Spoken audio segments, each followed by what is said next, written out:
Welcome to Empire Building. I'm Wendy Papazan, and together with my 4 co-hosts, we bring you weekly unfiltered conversations about leadership, growing a big empire, and living on your own terms. I'm Kimber Levitt-Keaty. We are investors and wealth builders with over $75 million in combined net worth.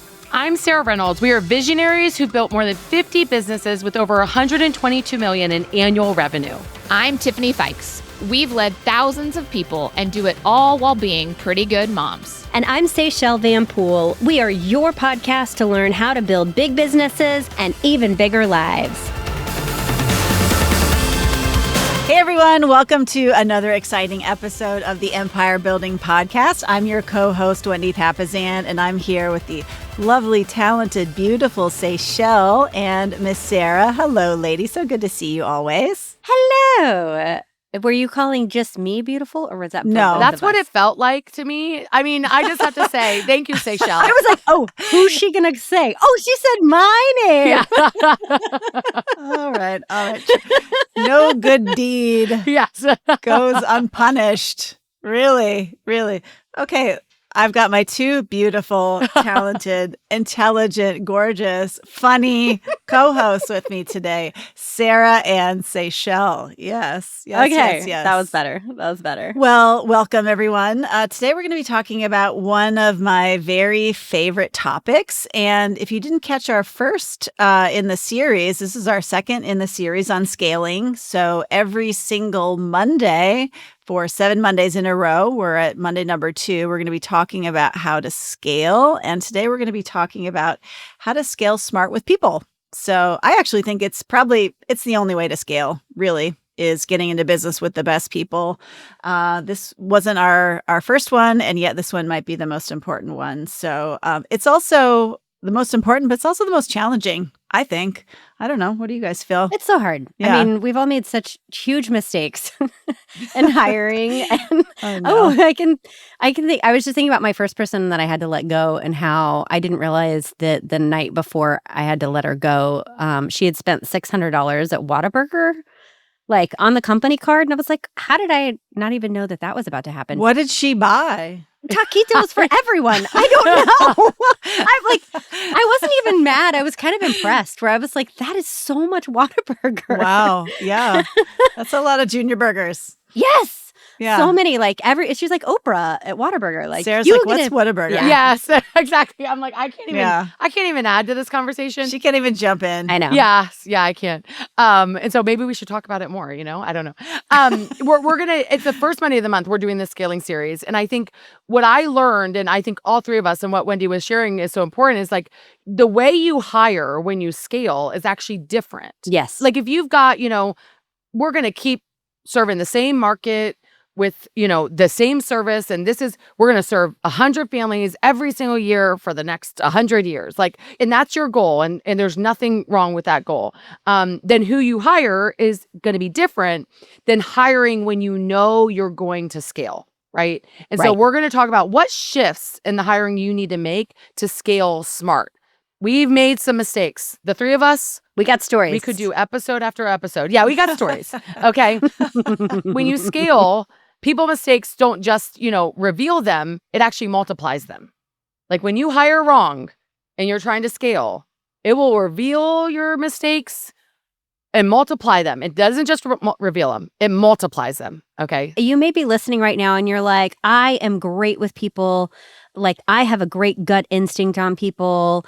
I identify them quick. I know who they are. I know how to hire them. I'm going to tell you right now that by using that sort of a system, you are probably stalling your growth out more than you even realize. And so I appreciate you listening, thinking that you have an amazing gut with humans. That is great for the dating world. When it comes to hiring, it's different. It is different. It's not the universe. Yes. Connecting you with someone. No. It's not a God thing. If you have dogs and they have dogs, it is not the reason to hire them. Okay? Yes. You have to be intentional about it. Yeah. You have to be super intentional. Yeah. Especially as you're scaling. So, yeah. And your business is really a reflection of you and your people. So if you're scaling, all of that is just super important. I love it. Well, let's jump in to the 5 hiring shifts you must make in your business to scale smart. And I'm so excited about this. So let's jump on in. Okay, so there's 5 shifts. Okay, so you got to shift the way you're thinking now. You got to shift it and do it a little bit different. Okay, the first is instead of hiring for help me now, you're going to hire for who do I need next. Okay, so many businesses, right? They hire out of desperation or burnout, or you know that you have a role right now that you need filled right now, right? When you are looking at scaling, you're going to actually need to always look a year ahead. Okay. So my rule is what's Empower Home going to be in 2027? And that's what Sarah's working on right now. And the hires that we need to make, because it takes 6 months to a year to develop someone, especially in a larger business, in a larger organization. Really any size. It Yeah. takes at least 6 months to get someone up and running. And really for them to fully own the role, sometimes it takes up to 2 years. Yeah. Well, it could take you 3 to 4 months to even just find the person. Yes. Yeah. Even just to learn your culture, right? That alone takes time, as Wendy shared. And so what are the roles that you need 6 months from now? That you're going to need 6 months from now. So one of the things that I've always done is I've done a next year org chart. And on the next year org chart, we've got what our org looks like today, right? But then we have positions of this could be you positions. Like what roles are we know we're going to need. And the one, I'm going to add this in just to help save people millions because Seychelle promised you guys we're going to save you millions of dollars through this series. Okay. There's a money back guarantee to this podcast. Yes, seriously. Yeah. Yeah. And so part of what you want to be looking at is also financially how you do it is the return money from 2026 goes in a savings account because you're hiring ahead of revenue when you're scaling. Because what I hear you saying, Sarah, is you're taking some of the profit from the previous year and you're actually investing it in your business for the next year. Okay, got it. And you're investing. Yeah, if you're like, I need $150,000 for this new person, you got to stockpile that from the year before. Yes. Because one of the lessons we've all learned is we hire and then we don't get the return as quickly as we want. And then we got to let them go because we financially can't afford them. Right. And so you don't want to be in that position. You'll go backwards. And so making sure that you are hiring for what you need in the future, not necessarily just what you need today. So that's shift number 1. Shift number 2 is really you want to go from task doers to outcome owners. And I would argue that at any stage of a business, this is really what you're looking for. You know, if you can get especially if you can get some people who will own your business like you do from the very beginning, that's going to help you grow even faster. Sometimes our very first hire, they're going to be like a helper. Okay. They might be an assistant, an executive assistant, part-time person who what you're doing all day long is you're just telling them what to do. I need you to do this. I need you to do that. I need you to do that. But at a certain point, as your business is growing, that's exhausting. Imagine if you've got 2, 3, 5, 10, 15 people, right? And they're all coming to you every day. Tell me what to do. Tell me what to do. Tell me what to do. And you're going to get exhausted that way. Well, and sometimes I found this in our business as we've grown, like a person that's really good at being a catch-all and wants to own it all and do it all is not necessarily the same person that can delegate and train and lead. And so as you're growing, you might find that this amazing human in your world may need a different role that can allow them to still catch and do and has high capacity for that, but their natural best skill set may not be the leadership piece, which is what Wendy's talking about here. Yep.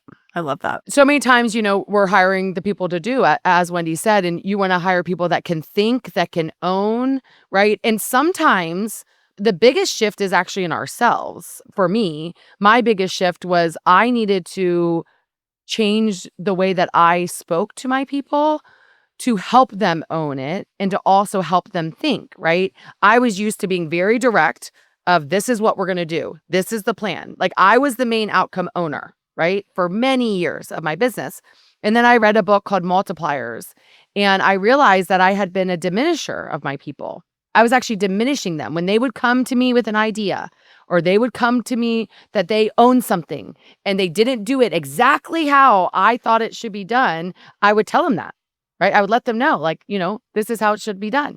Well, what happens when you do that as a leader is all of a sudden everyone comes to you more, right? Getting your approval. They want to make you happy. Yes. versus fully owning it. And so that book really helped me with this, because sometimes we have to shift in our leadership to scale. And that's what I learned, is I had to become a multiplier versus a diminisher in my leadership. I love that. That's so smart. Well, and then the next piece of that is you want to go from just finding culture fits to finding culture adds. And yes, value, you're having someone that has alignment with your values matters. No question. That absolutely matters. But you also don't want you don't want groupthink where everybody just thinks the same. You want diverse perspectives. You want complementary skill sets. And so, I don't want someone who all of them are just the same answer, because you're going to get a bunch of yes men. What you're really wanting is people that have diverse skill sets and backgrounds and personalities that may have similar core values, but are looking at the beach ball, if we've seen that reference before, from all the different colors and all the different vantage points, so that the business is growing to be robust, it's growing to be diverse and nimble, and it's not just one block that's very difficult to move. And I think that's why it's really important to know who you are as a leader, right? Because as you're filling in the seats of your bus, you need to know who you are. And I think a lot of us as entrepreneurs, I know you guys don't fit this bill, but a lot of us as entrepreneurs are very optimistic. And so getting someone who can be, like Edward de Bono did the 6 thinking hats. He talks about the black hat, who is the skeptic, the person who's going to point out the problems, who's going to say, hey, these are the potential pitfalls. It doesn't mean you always have to do what that person says, but you're going to be that much more effective if moving forward you understand what the risks are for taking a certain direction. And I know for me, having black hat thinkers on my team have been super valuable. I think you get really used to the way you operate when you're working with the same people, doing the same things, and you get really in a routine. And our business was that way all the way up until about 2020. I had the same people around me. We all thought the same. We all talked the same. And then I hired Matt, who was from the outside. And he definitely fit our values in alignment with where our goals were going. And he was a culture add. He added to the room. He was not the one that just he didn't know how it was always done, so he was asking questions about why do we do it that way? He kept asking, why do we do it that way? Why do we do it that way? And of course, many of us got defensive of what do you mean why we do it that because we've always done it exactly. that way. Why are you challenging me? Yeah. And Power Home would not be what it is today if it weren't for Matt Erder, right? He really 100%. helped. He was a culture add. And so you don't want just culture fits. You want people that are going to add, that are going to ask questions. Why do we do that? They're going to speak up. They're not going to just be yes men and women. And that's who you're looking for when you're hiring to scale. Something I loved about when you hired Matt was he had a track record and a history of helping businesses scale before he came to yours. And you were very clear on understanding who he was as a person. And, is growth always perfect? No. But what I love about how you two have worked together from a friend looking from the outside is even if he was challenging something to understand it, you always were very clear on the value he was bringing to the table. You were never diminishing with his lack of real estate knowledge versus outside. You did see that as an ad. And you really encouraged that healthy conversation and debate from the get-go, which allowed him to move faster and not feel shut down. He could have easily, coming into your organization, felt well, I don't know the answer yet, so I don't want to ask a question because I don't want to look not educated in this area. You instead encouraged that, and I think it grew you all even faster because from the front, you did lead with that, which is really cool to watch. Yeah, I mean, it's so good hiring from the outside at times, and they will see blind spots, and hiring anyone that has been part of a previous scaling organization will definitely, it stretched me for sure. I'll never forget, we'll probably talk about this in our scaling operations episode, but I'll never forget, we had an executive leadership team meeting, and our team had sort of lost any healthy fear. I'm a big believer in that every company should have a healthy level of fear. Not I'm scared to come to work today. A fear of I want to do it well. I'm going to take my job seriously, you know? And all of a sudden we had all these agents. I looked up, this was 4 years ago. I looked up and we had all these agents that were not hitting our minimums, not reaching our standards. And I had all these leaders that were leading our agents. And I was meeting with them. And I basically was like, hey, guys, what's happening? Like, why do we have people on the team that aren't selling homes, that aren't meeting our standards? Like, what are we doing? And I really was like, pretty hard on my the leaders that day. Well, he followed me into my office and he said, do they know when they're supposed to let someone go and when they're not? Have you wrote that out for them? Because what I heard is a lot of leaders that aren't empowered to make decisions because they don't know when. Because it was a standard in my head.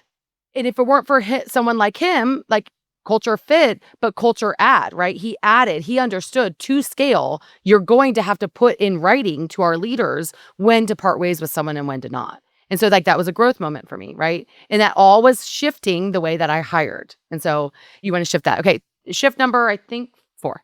Okay. Is from warm bodies to leadership pipelines. This was where I got hit the hardest, okay, with this one. It's so tempting to fill seats, right? But it's actually now, when you're looking to scale, you're actually looking to scale your leadership and scale your leadership structure, right? It can't just be one Wendy. It can't just be one Seychelle. It can't just be one Sarah. Okay. And so you're looking to hire those that have leadership skills and abilities, right? And so we love training and promoting from within, right? Or another way to look at it is hiring proven leaders from external, but don't stay stuck in middle management limbo, right? So if they've been in the same middle management job for years, okay, and they have not grown their leadership lid, right? That might not be someone that you want to bring into your organization because you're looking for those that can scale your leadership, that can grow your leadership. So you're not just looking for someone to do a job. Do they have leadership skills? I know Wendy teaches a class called Career Visioning pretty regularly, and it talks about cul-de-sac talent, right? Let's tell our listeners a little bit about that, Wendy, because I think that's so powerful here. Yeah, well, you've got cul-de-sac talent, which all of our organizations, and it sounds like a bad word, but it's really not a bad word. It's really just someone who's going to do their job extremely well in the role they're in. And then you've got emerging talent, which is more like a younger person who's maybe done some of the work in that role. And then you've really got the idea of proven talent. And that is really someone who can do the job and take it to the next level. And I think what you're talking about, Sarah, is you are looking for leaders, and leadership shows up very early, usually with people. And if you're doing a good job with the hiring process, it's going to be very clear that this person is a leader. They might be on their kids' PTA. They might be a head of your neighborhood association. They might have had a leadership role inside their last company. And so you're asking questions around that because you want someone to be able to, so often when we're growing our businesses, it feels like we're just pushing the boulder up the hill, and it's such a grind. And part of the reason so many people get burnt out is because you need other people who are going to help you push the boulder up the hill with you. And they're going to let you step off the path for a minute, and they're going to keep pushing, or they might push even harder than you are. And that is how you are going to not get burnt out, is you're going to be surrounding yourself with people like that. I love that. Number 5 is really, as a leader, you have to move from friendships to having clear accountability on your team. And I think sometimes we feel that accountability is a bad thing. And the reality is that people who are talented, right, they want to be held accountable. They want to have high standards, right? And just because you're holding high standards doesn't mean you don't love them, right? In fact, it's the opposite. I feel like having high standards for people who are very talented, they actually want that. I actually just taught career visioning yesterday, and we had a goal to raise. We actually talked about this very thing yesterday, about having clear expectations and high standards for your people. And our goal was to raise $1,000 for Kiddaby Cares. And then right after I taught that section, I said, you know what? I'm going to be a leader here in this room, and I'm going to have very clear expectations and high standards for you. So we're going to raise our goal. And I can tell you that if I hadn't done that, right, we would have hit the first goal, but not the second goal. I love that. Well, and also be aware that a very smart person or a very high capable person, when they're not hitting the standards or they're not hitting the goals, can also cheat and distract you from it. And so if you as the leader are not willing to hold the accountability conversation accountable, a smart person knows how to cheat it. And so it's on you as the leader to say, we're going to talk about the goal, we're going to talk about the outcomes, the growth, whatever it is at the beginning of our meeting. Then we can talk about whatever else you want to talk about. But just be aware that if they're not hitting it and they know it, they can cheat.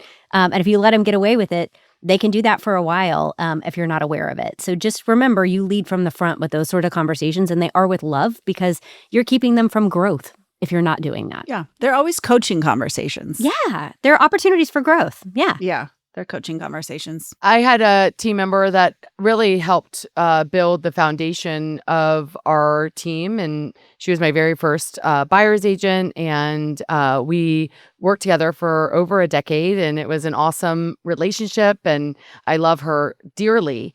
And as we started building, as we started growing, as we started scaling, I stopped holding her accountable. And I viewed my relationship and everything that had happened before that it would take precedence over like having to hold her accountable. So I kept giving her a pass at things and did not do a very good job at holding her accountable. And I remember one day, it was a continuation of that.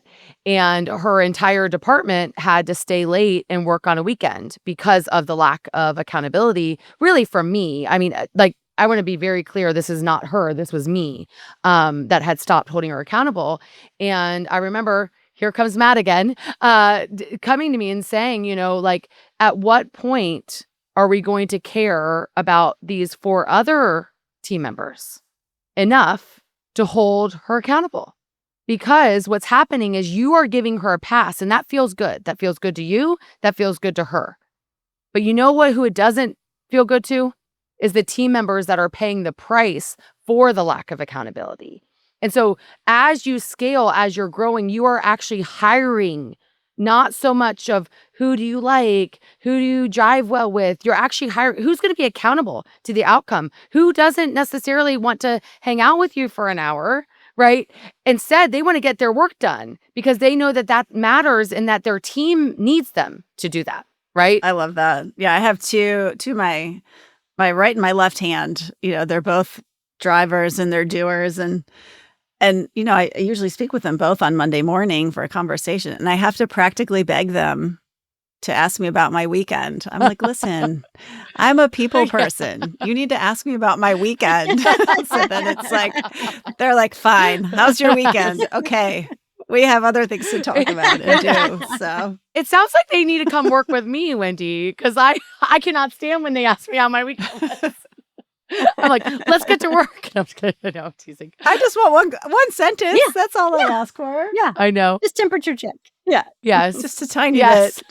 Yeah. Well, I love these 5. And I just want to I want us to go into some questions that would be really good to ask about this too. But before we do that, I just want to recap the 5 really quick so that we have them fresh before we go into the questions. So the first one is, when we're scaling with amazing people, is to go from help me now to who do I need next in the organization, right? So not who can help me now, but who do I need next in the organization? Number 2 is from the task doers to the outcome owners. Who is going to own this result and drive this initiative forward? Number 3 is from culture fit to culture add. Number 4 is from warm bodies to leadership pipelines. That just sounds so good. Doesn't that sound so good to you guys? And number 5 is from friendships to clear accountability. Do you love them enough to hold them accountable? So as we go to wrap, I'd love it if we could each give one question that would be a good one to ask ourselves as we're looking at this, and then we'll wrap for you guys today. Yes. So if this person walked away tomorrow, what would break? Okay, mine would be, would I enthusiastically rehire them today, knowing what I know now? Okay, and then before you hire and or with your current team members, ask yourself, will this person multiply the mission, or will they need to be managed every step of the way, right? So when you ask yourself these questions, It will help you know, do you have the right people now, and or are they the right person as you're looking to hire, to not just help you with what you're doing today, but helping you to scale and grow, which is all about what these questions series is about. I love it. If this has helped you, please share it with a friend. Please leave us a 5-star rating or review if you love today, and go out there and build that big business and even bigger life. Thanks, guys. Bye. Bye, y'all. Bye. Have a great week.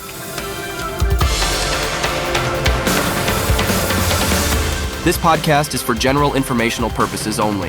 The views, thoughts, and opinions of the guest represent those of the guest and not Keller Williams Realty LLC and its affiliates, and should not be construed as financial, economic, legal, tax, or other advice. This podcast is provided without any warranty or guarantee of its accuracy, completeness, timeliness, or results from using the information.